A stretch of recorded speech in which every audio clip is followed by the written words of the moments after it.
Brands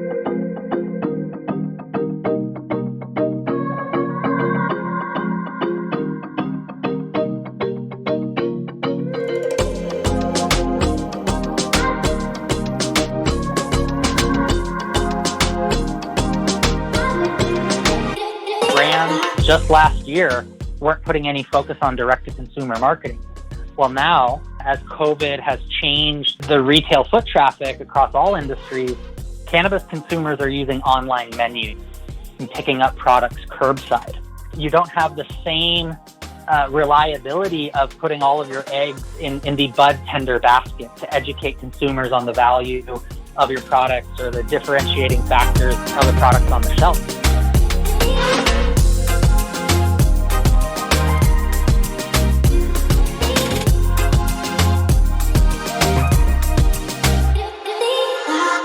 Hello, everyone. Thanks for joining us for another episode of the Cannabis and Corona Report. I think you're really going to enjoy today's show because we're going to talk about another way that cannabis has gained ground during the COVID-19 pandemic. Chris Shreeve from PrograMetrix is here to talk about cannabis CBD advertising. Chris, welcome to the show. Hey, Dan. Thanks for having me. I'm excited to talk to you because, as we talked about before the show began, I'm kind of a dinosaur. So, and as I was preparing for this interview, I got more and more excited because, like most people, I just assumed that being in the cannabis box meant that we were precluded from certain types of advertising, which you will soon learn couldn't be further from the truth. But before we debunk that myth, let's take a step back so we are all on the same page. Can you explain programmatic advertising and maybe give us a couple of examples of how it's used? Totally. So I'll give you kind of an example of the evolution of digital advertising over the years, using a mainstream example. So about 10 years ago, if you were Gatorade, you had to call ESPN and say, hey, ESPN, I'm Gatorade. I want to put an ad on your homepage because I want to target sports fans that browse content on ESPN. Well, that's not very efficient and effective to be able to call 50 or 100 websites to be able to get your ad placed on their content. Programmatic advertising was developed to automate the media planning and buying process across thousands of sites, apps, and platforms, allowing brands a more efficient and effective way to reach their audience at scale. In cannabis, this shift to automated media planning and buying has started to occur over the last year or so. Okay. Whereas 2-3 years ago, cannabis brands were confined to placing digital banners on High Times, Dope, Culture, and also mobile ads on Weed Maps and even Leafly. The ecosystem has changed, and now cannabis brands can run automated campaigns across thousands of sites to reach a broader audience online. Okay. I mean, and you can go very, very granular with your advertising, be in specific areas or follow specific types of people. And I think I read on your website that you said, if you wanted to get a message to people that frequent a certain dispensary, you can do that, which just sort of blows my mind. Yeah, it's the reality today, is that consumers are taking in content from various devices and across different platforms all day, every day. And the goal of a marketer is to reach your audience, your target market, your desired customers on the devices where they consume, relevant content to your products or services.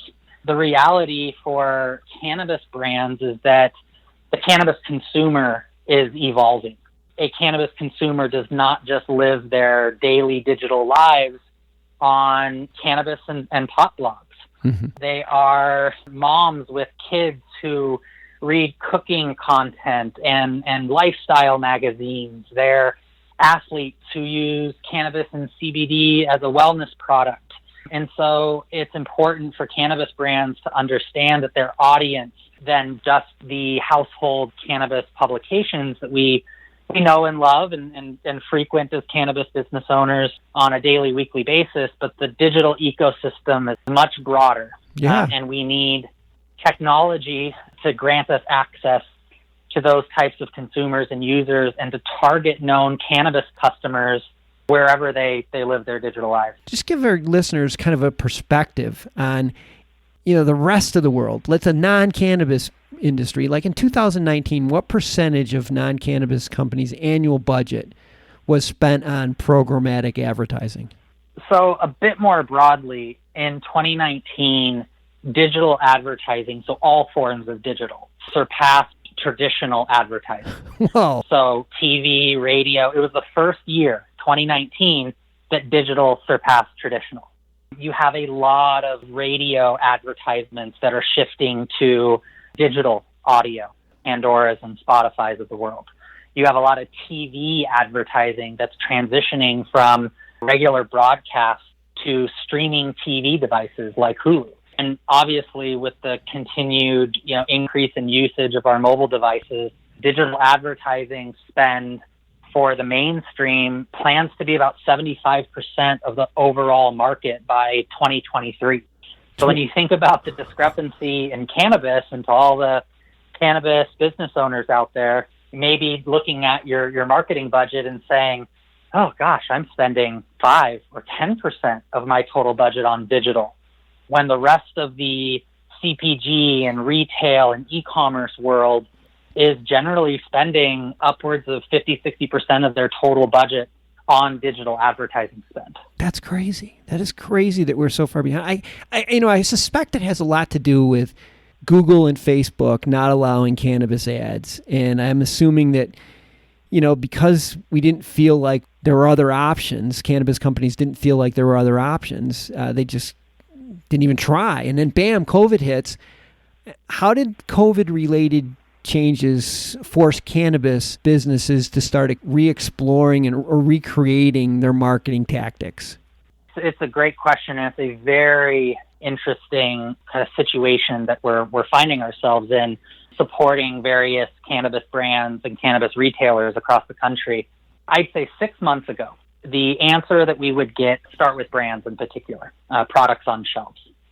Their answer to why they aren't ready to advertise online is because, we don't sell products online.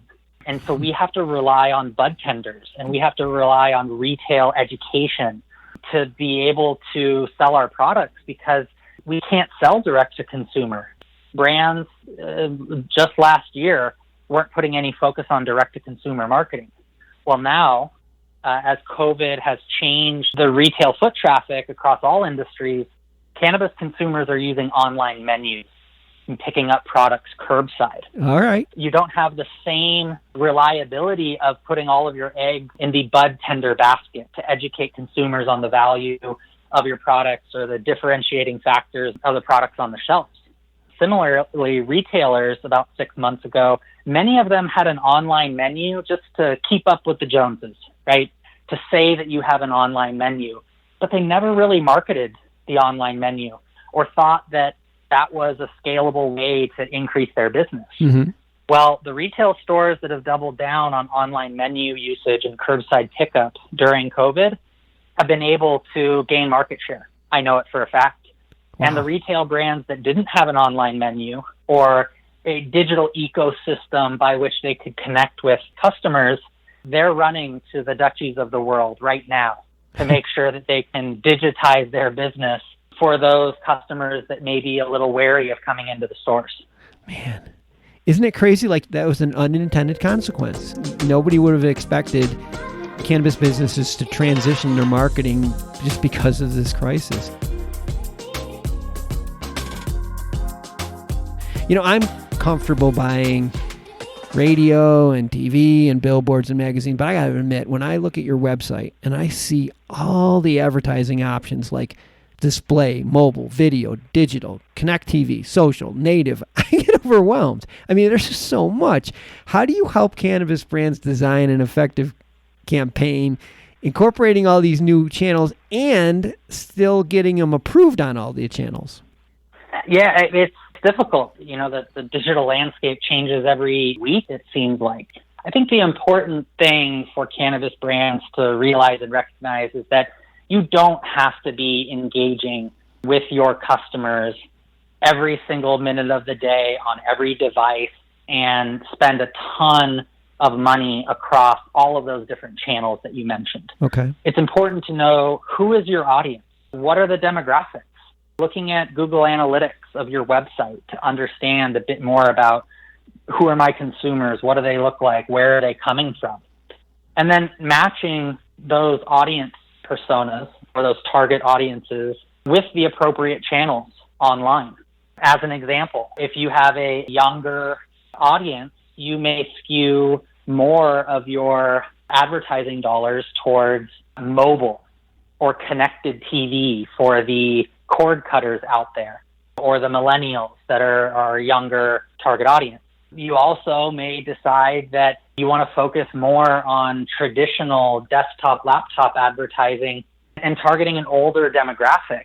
I think digital advertising gives brands the best potential to reach their audience at a more granular level and not just saying 21 plus in Seattle is my audience. Yeah.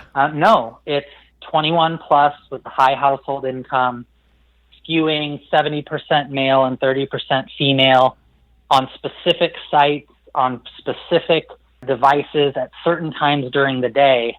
You can get that granular, and the whole purpose of that granular targeting and technology is to efficiently spend the budget that you have on your exact desired audience. And with cannabis brands having very lean marketing dollars, and I don't see that changing, it's very important to make sure that you have the right channels and the right audiences that you're reaching as efficiently as possible. Yeah, it's like lasering in on the target versus trying to hit it with a shotgun. I mean, I remember radio advertisement where we were buying stations that were strongest in women 18 to 34. I mean, talk about a big demographic. I mean, looking back at it, it seems so inefficient. So let me just jump forward here, and before we wrap up, there's one thing I have on my notes that I definitely wanted to talk about, and that is CBD. Now, it's legal, but I keep hearing that companies are having a hard time getting ads on Facebook or Google. Why is this? Well, it's because Facebook and Google don't have very clearly defined rules and regulations. There are certain companies that have topical products that in the guidelines from Google and Facebook can be approved. The difficulty for CBD brands when it comes to Google and Facebook is that even if you get your ads approved, you can't target cannabis or CBD keywords.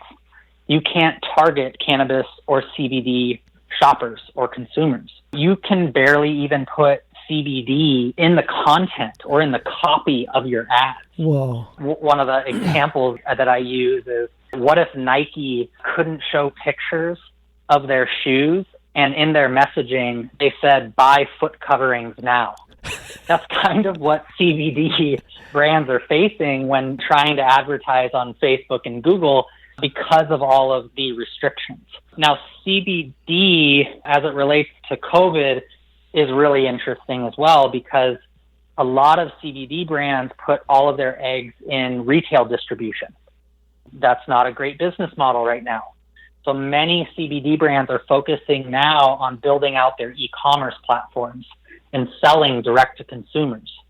And the best way to drive traffic to your website, the best way to drive sales for your online platforms is through digital marketing.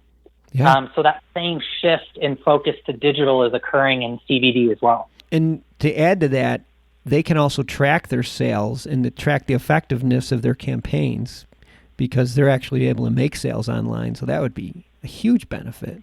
Yeah, that's the big area with cannabis that hasn't been solved yet, right? Is being able to attribute campaign performance or marketing spend to sales in store and through delivery platforms. And, the company that can over time crack that code is going to be the one that's able to provide the most value. But change is coming, and change to marketing and advertising is always evolving and changing. And I think cannabis brands who understand the power of digital and make that switch and transition and focus to online advertising are going to be the companies that are going to be able to separate themselves during this time of a lot of uncertainty.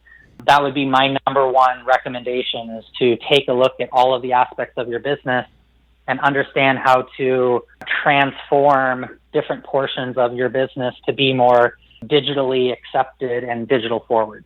If people are thinking, geez, how do I do this? I mean, we'll have all of Chris's contact information in the show notes, so you can just follow up with him. I'm sure he'll talk to you more about this, but this is the future. This is the future. It's time to move away from putting ads on the side of buses and billboards and be like the rest of the advertising world. Chris, I appreciate you being on the show today. Thank you. Thanks, Dan.